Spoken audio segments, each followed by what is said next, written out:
बिस्मिल्लाहिर्रहमानिर्रहीम। अस्सलामुअलैकुम। उम्मीद है आप सब लोग खैरियत से होंगे, अपने घरों पर महफूज होंगे। अल्लाह पाक आप सबको खैर आफियत से रखे, आमीन। माइक्रोबायोलॉजी एंड बायोकेमिस्ट्री, आज इसमें हमारा लेक्चर है बच्चे, लेक्चर नंबर 23, जिसमें हम स्टडी कर रहे हैं chapter number 3 microbiology of air, water and soil. Previous lecture में हमने डिस्कस किया था about the microbiology of water, जिसके अंदर हमने वाटर कितनी टाइप का होता है, ग्राउंड वाटर, सरफेस वाटर, फिर कितनी जोन्स में, कितनी तहों में, कितनी लेयर्स में वाटर मौजूद होता है, वहाँ पर ऑक्सीजन कितनी होती है, लाइट कितनी होती है, एनर्जी किस तरह बनती है। तो हमने ये स्टडी किया। फिर हमने देखा इन डिफरेंट जोन्स के अंदर कौन कौन से माइक्रो ऑर्गेनिजम्स सर्वाइव कर सकते हैं, जिंदा रह सकते हैं। Then we have studied about salt water and fresh water. फिर साल्ट वाटर और फ्रेश वाटर के अंदर मौजूद माइक्रो ऑर्गेनिजम्स को हमने स्टडी किया। और फिर हम माइक्रोबायोलॉजी ऑफ वाटर को किस तरह से डिटरमिन कर सकते हैं, इस चीज को स्टडी किया। जैसे हमने एयर की माइक्रोबायोलॉजी को एग्जामिन करने के लिए यूज किया था एयर क्वालिटी इंडेक्स को, तो यहाँ पर हमने इंस्ट्रूमेंट का यूज किया जिसने हमें बताया कि वाटर की क्वालिटी कैसी है। ठीक है, वाटर की क्वालिटी कैसी है। फिर हमने एक प्रोसेस परफॉर्म किया, उसने हमें वाटर के अंदर मौजूद माइक्रो ऑर्गेनिजम्स के बारे में बताया। Now we will discuss about the microbiology of soil. Microbiology of soil. Chapter थोड़ा सा आपको लेंथी इस वजह से लग रहा है बच्चे, क्योंकि इसके अंदर हम टोटल थ्योरी स्टडी कर रहे हैं। ठीक है, आपके नोट्स में अगर आप देखें तो ये चीजें इस तरह से नहीं मेंशन, ठीक है, ऑर्गेनाइज तरीके से मेंशन नहीं है। आपके नोट्स में ये चीजें रैंडमली लिखी हुई हैं। बात यही है, सिर्फ पैराग्राफ में और रैंडमली आगे पीछे लिखी हुई हैं चीजें। यहाँ पर आपको वो चीजें कंपाइल करके बताई गई हैं। ठीक है, कंपाइल करके जोड़कर हेडिंग से, सीक्वेंस से चीजें मैंने यहाँ पर ऐड की, ताकि आपको याद करते हुए कोई मसला ना हो। ठीक है, आप नोट्स में से भी याद करेंगे तो कोई मसला नहीं होगा। वही चीजें हैं जो मैंने यहाँ पर मेंशन की हैं। एडिशन हो सकता है, कमी किसी चीज की नहीं होगी। आई विल प्रेफर कि आप जो मैंने आपको लेक्चर में डिलीवर किया है मेथड, इसी मेथडोलॉजी से याद करें। ठीक है, तो लेक्चर स्टार्ट करते हैं अपना। Microbiology of soil. The branch of microbiology deals with the study of soil microorganisms या presence of microorganisms in the soil and their activities in the soil, और जमीन के अंदर होने वाली एक्टिविटीज को स्टडी करना। ठीक है, जमीन के अंदर होने वाली एक्टिविटीज को स्टडी करना। अब एक्टिविटीज क्या हैं कि वो कौन कौन से काम कर रही है। जो माइक्रो ऑर्गेनिजम्स हैं वो सॉइल के अंदर कौन कौन से काम परफॉर्म कर रहे हैं। वो नाइट्रोजन को फिक्स कर रहे हैं, वो सल्फर को फिक्स कर रहे हैं, वो कौन सा साइकिल स्टार्ट कर रहे हैं। ठीक है, इस चीज की स्टडी हम करते हैं सॉइल माइक्रोबायोलॉजी में।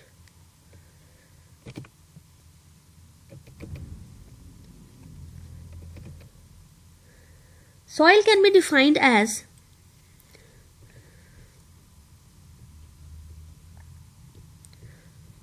the organic and inorganic material, the organic and inorganic material, ठीक है, ऐसे मटेरियल जिसमें कार्बन, हाइड्रोजन, ऑक्सीजन मौजूद है, और ऐसे जिसके अंदर कार्बन, हाइड्रोजन, ऑक्सीजन मौजूद नहीं है। On the surface of earth, जमीन की सतह पर, that provide the medium for plant growth, जो कि जरिया होते हैं पौधों की ग्रोथ का।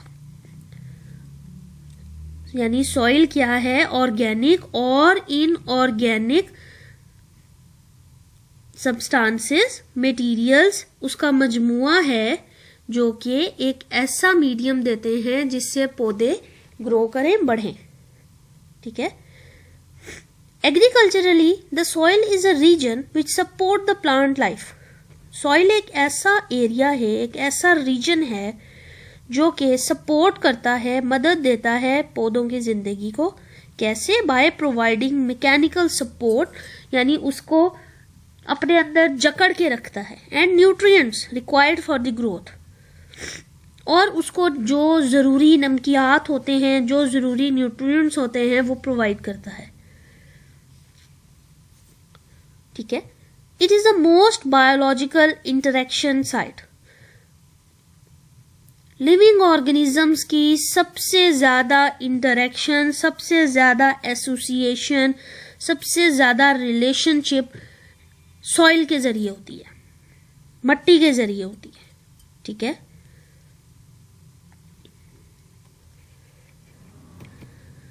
Components of soil. कौन कौन से कंपोनेंट्स सॉइल के अंदर मौजूद होते हैं? Soil is the admixture of 5 major components. जमीन 5 मेन चीजों का मजमुआ है। The first one is the organic matter. Organic matter. The second one is the mineral matter, नमकियात। ऑर्गेनिक में हमारे पास कार्बन, हाइड्रोजन वाली सारी चीजें आ जाएंगी। ठीक है। मिनरल्स में हमारे पास जितने भी हमारे पास आयंस हैं, जितने भी हमारे पास मिनरल कंपाउंड्स हैं, वो सारे आ जाएंगे। ठीक है। Soil air, very important thing. Soil air, हवा जो मट्टी में मौजूद होती है, इन दी फॉर्म ऑफ गैसेस। किस शक्ल में मौजूद होती है? गैसेस की शक्ल में। सॉइल वाटर, जमीन में मौजूद पानी, नमी। ठीक है। किस शक्ल में होगा? ऑब्वियसली लिक्विड की शक्ल में होगा। Soil micro organism, the main part जिसकी वजह से ये सारे ऊपर वाले न्यूट्रिएंट्स, ऊपर वाले पॉइंट्स, ऊपर वाले कंपोनेंट्स वर्क करते हैं। 5 चीजें हो गई जमीन में: organic matter, mineral matter, air, water and micro organisms. ये 5 वो मेजर चीजें हैं जो कि मौजूद होती हैं सॉइल के अंदर। मिनरल एंड इनऑर्गेनिक मैटर कौन से होंगे अब इसमें? ऑब्वियसली ऑर्गेनिक मीन ऐसे कंपोनेंट्स जिसमें कार्बन, हाइड्रोजन और जो मेजर कंपोनेंट्स हैं वो मौजूद होंगे। इसके अलावा जो सारी चीजें होंगी वो सारी हमारी क्या कहलाएंगी फिर? इनऑर्गेनिक, जिसमें कार्बन आ जाएगा, कैल्शियम आ जाएगा, मैग्नीशियम, सोडियम, फास्फोरस, वो इनऑर्गेनिक कहलाएंगी। तो आप यहां पर भी कह सकते हैं कि मिनरल मैटर, या आप कह सकते हैं इनऑर्गेनिक मैटर। ठीक है। इनऑर्गेनिक मैटर,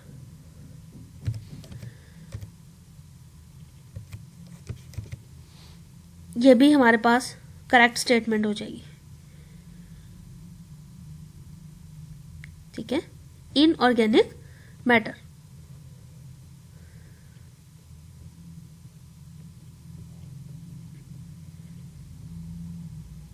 पांच ही हमारे पॉइंट्स हो जाएंगे: mineral matter, inorganic matter, organic matter, air, water and micro organisms. Alright. तो मिनरल मैटर यानी इनऑर्गेनिक में हमारे पास क्या है? It is derived from bed rock through decomposition. ये जो पत्थरों की जो सतह होती हैं वहां से डीकम्पोजिशन के बाद, डिसइंटीग्रेशन, टूटने के प्रोसेस के बाद, एंड वेदरिंग, और ये जो मौसम की तब्दीलियां होती हैं इसके बाद। ठीक है। वेदरिंग इज अ मैकेनिकल और chemical process by which rocks are broken down into small pieces. Chemical भी हो सकता है, मैकेनिकल भी हो सकता है, जिसके जरिए जो रॉक्स है, चट्टाने हैं, वो टूट फूट का शिकार हो जाती हैं। ठीक है। Inorganic compound include silicon, aluminium, iron and other compounds like calcium, potassium, manganese, sodium, sulfur and phosphorus. ठीक हो गया. Proportion of mineral less than half of total volume of soil. जो मिनरल यानी इनऑर्गेनिक का जो पोर्शन है बच्चे, वो हमारे पास कितना पोर्शन बनाता है? Half of total volume of soil का जो टोटल वॉल्यूम है उसका आधा हिस्सा जो है वो इनऑर्गेनिक मैटर के ऊपर कंपोज होता है. उन 5 कंपोनेंट्स में से 50% इनऑर्गेनिक कंपोनेंट मौजूद होता है. ऑर्गेनिक की तरफ अगर चलें, it is the organic residue of plant and animals added in soil. Plant और एनिमल का रेजिड्यू है, बचा हुआ जो वेस्ट होगा, ठीक है, वो होगा जो जमीन में मौजूद होता है. Organic matter is not only provide food for micro organism but also provide energy. Metabolic process को स्टार्ट करने के लिए ये एनर्जी भी देता है और खुराक भी देता है. ठीक है. Organic matter is a potential source of, इससे नाइट्रोजन, फास्फोरस और सल्फर सबसे ज्यादा क्वांटिटी में पौधों को मिलता है जो उनकी ग्रोथ के लिए बहुत जरूरी है.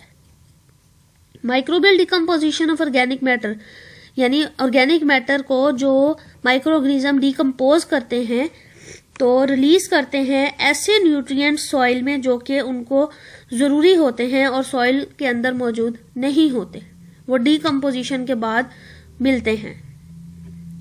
Proportion of organic matter is 3 to 6%. सिर्फ 3 से 6% मौजूद होता है टोटल सॉइल का वॉल्यूम में.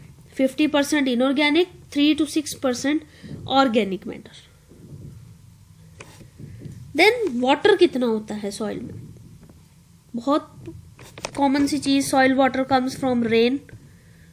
ठीक है. कहाँ से आएगा? बारिश से आएगा, स्नो से आएगा, ठीक है, ड्यू से आएगा, ये जो कतरे होते हैं, शबनम के कतरे, इरिगेशन से आएगा, ये जो जरखेजी की जाती है जमीन में, इससे आएगा. ये वो चीजें हैं जिससे जमीन को पानी मिलता है. Micro organisms in soil require water for their activities. It affect the plant growth by it's effects on soil and micro organism. पौधों की ग्रोथ को भी अफेक्ट करता है. ठीक है. Percentage of soil water is 25% of total volume. अब 50% inorganic, 3 to 6% organic, 25% water. Total कितना वॉल्यूम हो गया? ये राउंड अबाउट हमारे पास बन जाता है बच्चे 78, ठीक है, या 30, सॉरी 78 या फिर हम कह सकते हैं 81 तक टोटल वॉल्यूम बन जाता है. ठीक है. नेक्स्ट इसमें अब हम देखें अगर, तो एयर एक कंपोनेंट हमारा था, एयर. तो एयर बच्चे क्या है हमारे पास? Soil volume is which is not occupied by soil particle like pores, spaces are filled by soil water and partially with the air. ये आप देख सकते हो, ये मिट्टी है. ठीक है. फिर जब जमीन को, या जैसे हम जमीन को पहुंचाते हैं पानी और हवा पहुंचाने के लिए, हम उसको अच्छी तरह से जरखेजी एरेशन की तरफ लाते हैं.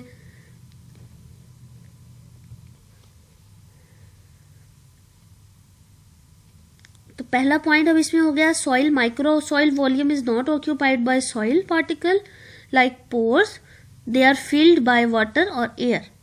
तो soil air and soil water are 2 main components that make half of the soil volume. जमीन का जो मट्टी का आधा वॉल्यूम है वो ये 2 चीजें बनाती हैं. Soil is lower in oxygen and higher in carbon dioxide. Oxygen कम होती है, कार्बन डाइऑक्साइड ज्यादा होती है. ठीक है. कार्बन डाइऑक्साइड ज्यादा होती है. क्यों ज्यादा होती है? बिकॉज माइक्रो ऑर्गेनिजम्स हर वक्त डिकम्पोजिशन का प्रोसेस कर रहे होते हैं, ब्रेक डाउन कर रहे होते हैं, जिसके नतीजे में कार्बन डाइऑक्साइड बनती है और ऑक्सीजन वो होती है जो कि हवा के जरिए उसको मिलती है. सॉइल एयर जो है वो आती है फ्रॉम एक्सटर्नल एटमॉस्फेयर से. उसके अंदर नाइट्रोजन भी होती है, उसमें ऑक्सीजन भी होती है, उसमें कार्बन डाइऑक्साइड भी होती है, उसमें वाटर वेपर्स भी होते हैं. ठीक है. सॉइल एरेशन यानी जमीन को जो हवा पहुंचाई जाती है play important role in plant growth. पौधों की ग्रोथ में बहुत अहम किरदार अदा करती हैं वो, ठीक है, माइक्रोबियल पॉपुलेशन को बढ़ाने में बहुत अहम किरदार अदा करती है और माइक्रोबियल एक्टिविटीज को बढ़ाती है। अब दो तरह से कार्बन डाइऑक्साइड मिल रही है, एयर मिल रही है। एक तो मिल रही है जो माइक्रो ऑर्गेनिजम्स के मेटाबॉलिज्म से मिलती है उनको, ठीक है, उसका जो कंटेंट है वो कितना है 0.3% से 1% तक, और वो कार्बन डाइऑक्साइड जो मिलती है फ्रॉम एटमॉस्फेयर, जो हवा से मिलती है उनको, हमारी हवा जो है वो 0.03% दे रही है, ठीक है, 0.03%।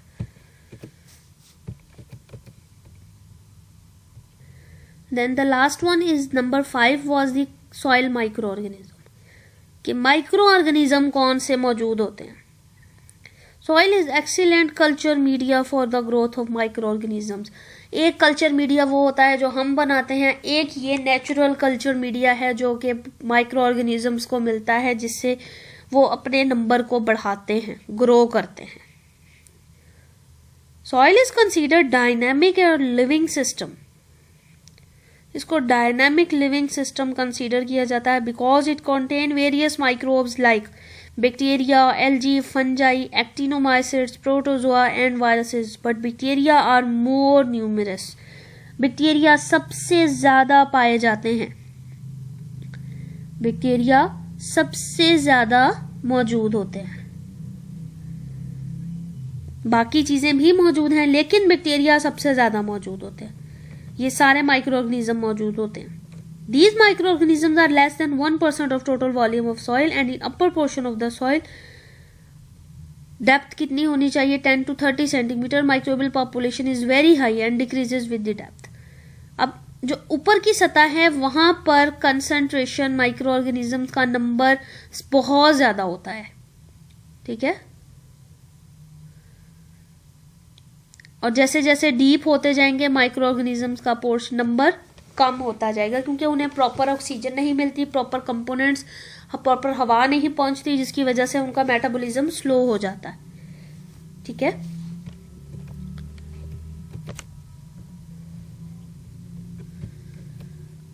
Then living organisms in the soil is divided into two categories: soil flora and soil fauna.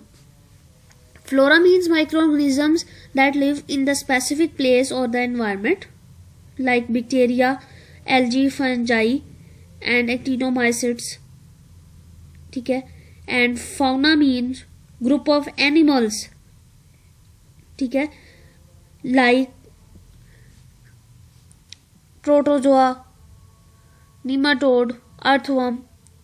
ठीक है, ये सारी चीजें जो कि मौजूद होंगी।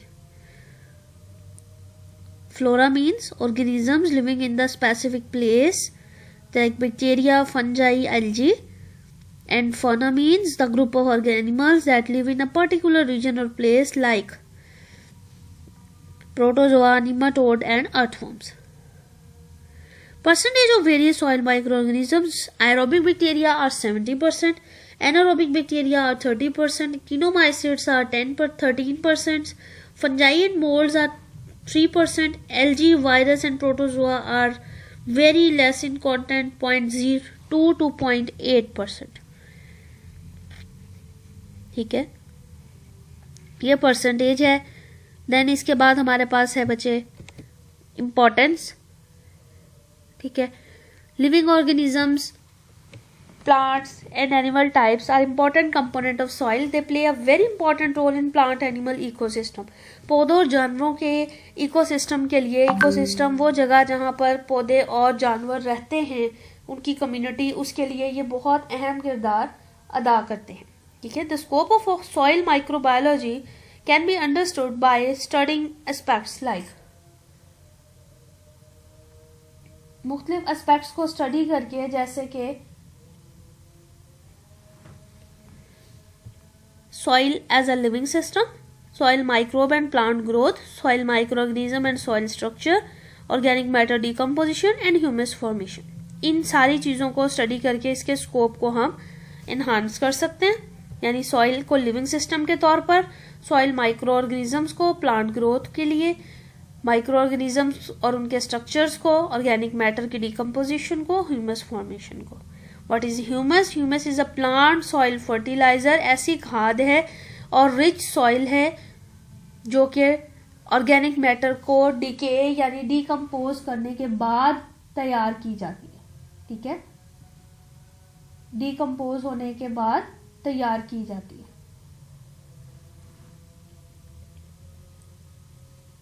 देन इसके बाद हम देखेंगे बच्चे about biochemical cycling of element. Elements अब कार्बन है, नाइट्रोजन है, सल्फर है, इनका एक साइकिल चलता रहता है। जैसे जैसे डिके होता रहता है वैसे वैसे इनका साइकिल चलता रहता है। तो उसके लिए इस एस्पेक्ट को स्टडी किया जाता है। ठीक है, as a bio control agent के तौर पर सॉइल को स्टडी किया जाता है, इसके अंदर मौजूद माइक्रो ऑर्गेनिजम्स को स्टडी किया जाता है।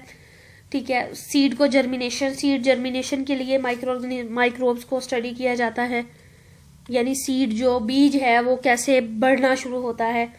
फिर नाइट्रोजन फिक्सेशन के लिए स्टडी किया जाता है। ठीक है, तो इसमें अब बायोकेमिकल एजेंट क्या है? Study of connection between living organism and chemicals. Bio mean living, geo mean earth, chemical mean chemicals. तो जमीन के अंदर, सॉइल के अंदर मौजूद लिविंग ऑर्गेनिजम्स और केमिकल्स का इंटरेक्शन वो स्टडी किया जाता है। बायो कंट्रोल एजेंट क्या है? The agent use to control the pest such as insect, mites and plant disease causing और हार्मफुल ऑर्गेनिजम्स। ऐसे ऑर्गेनिजम्स जो पौधों में बीमारियों की वजह बनते हैं, ऐसे पेस्ट को कंट्रोल किया जाता है। नाइट्रोजन फिक्सेशन क्या है? एक ऐसा अमल है जिसमें molecular nitrogen in air is converted into ammonia, जिसमें नाइट्रोजन अमोनिया में तब्दील हो जाती है। अमोनिया खाद होती है। Atmospheric nitrogen is molecular dinitrogen, a relative non reactive molecule. एक ऐसी नॉन रिएक्टिव मॉलिक्यूल है that is metabolically useless to all but to a few micro organism it is useful.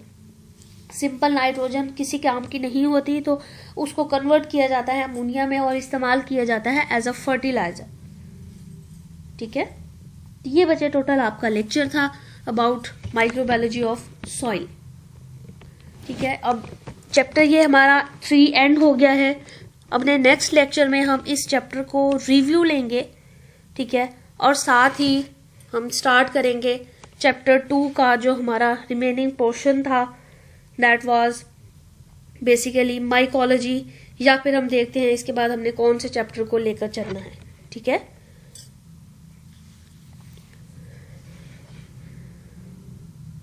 कोई क्वेश्चन हो, कुछ समझ में नहीं आए, पूछ सकते हैं आप लोग। ठीक है, इंशाल्लाह मंडे से हमारी क्लासेस स्टार्ट हो जाएंगी। टेस्ट भी आपके तभी आपको फिजिकली आपको दिए जाएंगे, डिस्कशन भी टेस्ट की उसी टाइम होगी। ठीक है, thank you so much. Allah Hafiz.